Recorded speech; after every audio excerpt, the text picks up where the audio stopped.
So hi, welcome to the end of Number Wizard UI, and congratulations for getting here. Well done on completing Number Wizard, and let's recap on what you've learned this section, right? Because you've learned quite a bit. So to start off with, you've created your first menus, your first scenes.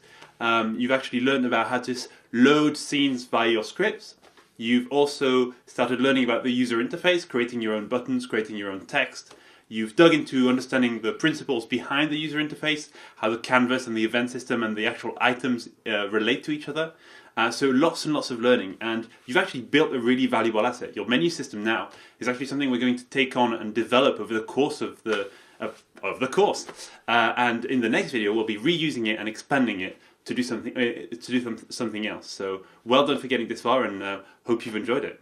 Yeah, and also you've done a load of dragging objects into the inspector, so you've been publicly exposing things and then dragging into the inspector. That's one of two ways that you can find one game object from another. The other is to do it directly within code. We've chosen here to do it through the inspector. Sometimes it makes sense to do it there, sometimes it makes sense to do it in code. Yep. And remember the challenge structure here. Remember that if you thought that you could do this on your own, I hope you finished it and that you've just used this video at the end to check that it's done and that you've complied with the game design document. Remember that you need to be doing the mini challenges. That's super important. That's really where you're going to learn. And there's lots of things actually you can do now with this. Right? You have a menu system. Let's take it further. Do something else with it. You've got a really simple game, so make a more complex game. Make a logic game. Make a logic puzzle, for example. Or a series, how about a game that asks Sphinx riddles. Asks riddle and asks for an answer to a given riddle. You could build that, and you could also extend your menu system to make it more exciting. Make it more colourful, add images, try and as a mini challenge, add images to your menu, a background image or something like that. Absolutely, cool. What else? Game design document. For the first time, the game design document hopefully was useful here.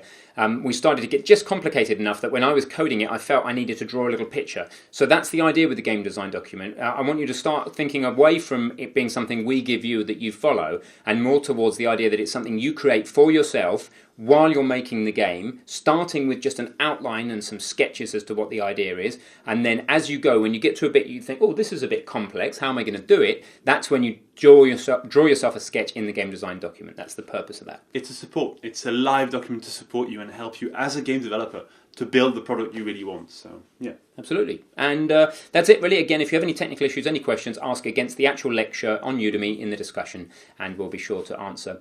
Or you'll find one of the fellow students may have answered before we do. And please, you are a fellow student, so if you see somebody asking a question you know the answer to, just dive in and help them. It really helps us and it really helps you create a sense of community and support. So well done, and I'll see you in the next section. See you soon.